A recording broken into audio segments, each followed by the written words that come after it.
ఇప్పుడు తెలుసు నాకు, ఎందుకంటే నా పక్కన కూర్చొని నా ఇంట్లో వీడియో తీశారు కాబట్టి.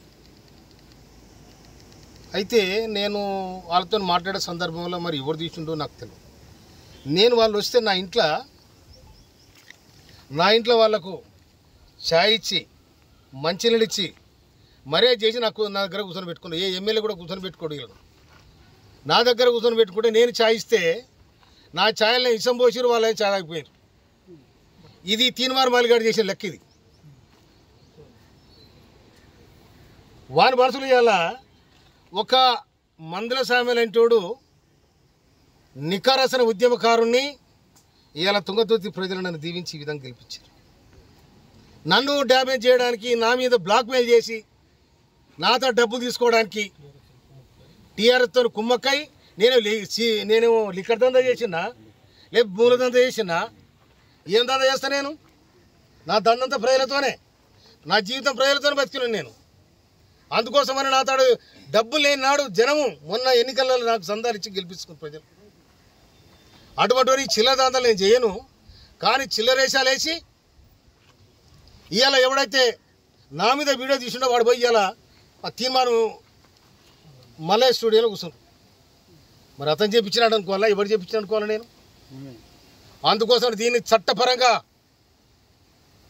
ఇవాళ ఒక దళితుడు, ఒక మాదిగ వ్యక్తి రాష్ట్ర ప్రభుత్వంలో ఉండడం ఇష్టం లేదా? బీసీలు అంటారు, ఎస్సీలు అంటారు, ఎస్టీలు అంటారు, సామాజిక న్యాయం. ఎక్కడ పోయినా సామాజిక న్యాయం ఇదేనా? బ్లాక్ మెయిల్ రాజకీయాలా సామాజిక న్యాయం ఇదేనా? ఇది కాదు కదా. సమాజం ఏమనుకోవాలి? దమ్ముంటే తుంగతుర్తి గడ్డ మీదరా, తుంగతుర్తి గడ్డ మీదకి వచ్చి ఇవాళ నేను చేసింది నాకు చెప్పాలి.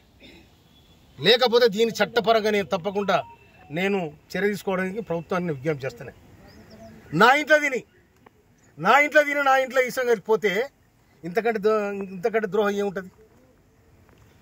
వాటిని నాకు ఫోన్ చేసి ఇంకా నీ వీడియోలు ఉన్నాయంటే, వీడియోలు అన్ని మలిచి నూక్కోరా నువ్వు, అన్ని మలిచి నూక్కో, ఏడు నువ్వు కూడా నూక్కో కొడక. మళ్ళా కనుక ఇది వస్తే తొక్కి నేను కథరే తొక్కబో చూసుకో. నేను మందల సాబరెడ్డి ఏమనుకున్నారు మీరు? నేను మా కార్యకర్తలు దలుచుకుంటే న్యాయం కోసం తుంగతుర్తి పోరుగడ్డ కొట్టని గడ్డ ఇది. కానీ మమ్మల్ని బ్లాక్మెయిల్ చేసి, మమ్మల్ని చీటింగ్ చేసి నా ఇంటికి వచ్చి నా దగ్గర తిని నాకు వీడియో తీపిస్తారా మీరు? నేను ఇవాళ సమాజంలో ఒక మార్పు రావాలి, గుర్తింపు రావాలి, ఒక సమాజం ఈ విధంగా ఉండాలని ఇవాళ కాంగ్రెస్ ప్రభుత్వం, ఇవాళ రేవంత్ రెడ్డి ప్రభుత్వం మేము విజ్ఞప్తి చేస్తే మాకు ఏబిసిడి వర్గీకరణ చేసింది. మాదిగ మంత్రి కావాలని కొట్లాడినా మేము. కొట్లాడి అధిష్టానం పోయి ఇవాళ మాదిగ మంత్రిని తీసుకొచ్చిన వాళ్ళ ప్రధాన పాత్ర వహించిన నేను. నా తమ్ముడు ఎంపీలను అందరిని అక్కడ చిన్నోళ్ళు, నేను చెప్తే వినరు వాళ్ళు.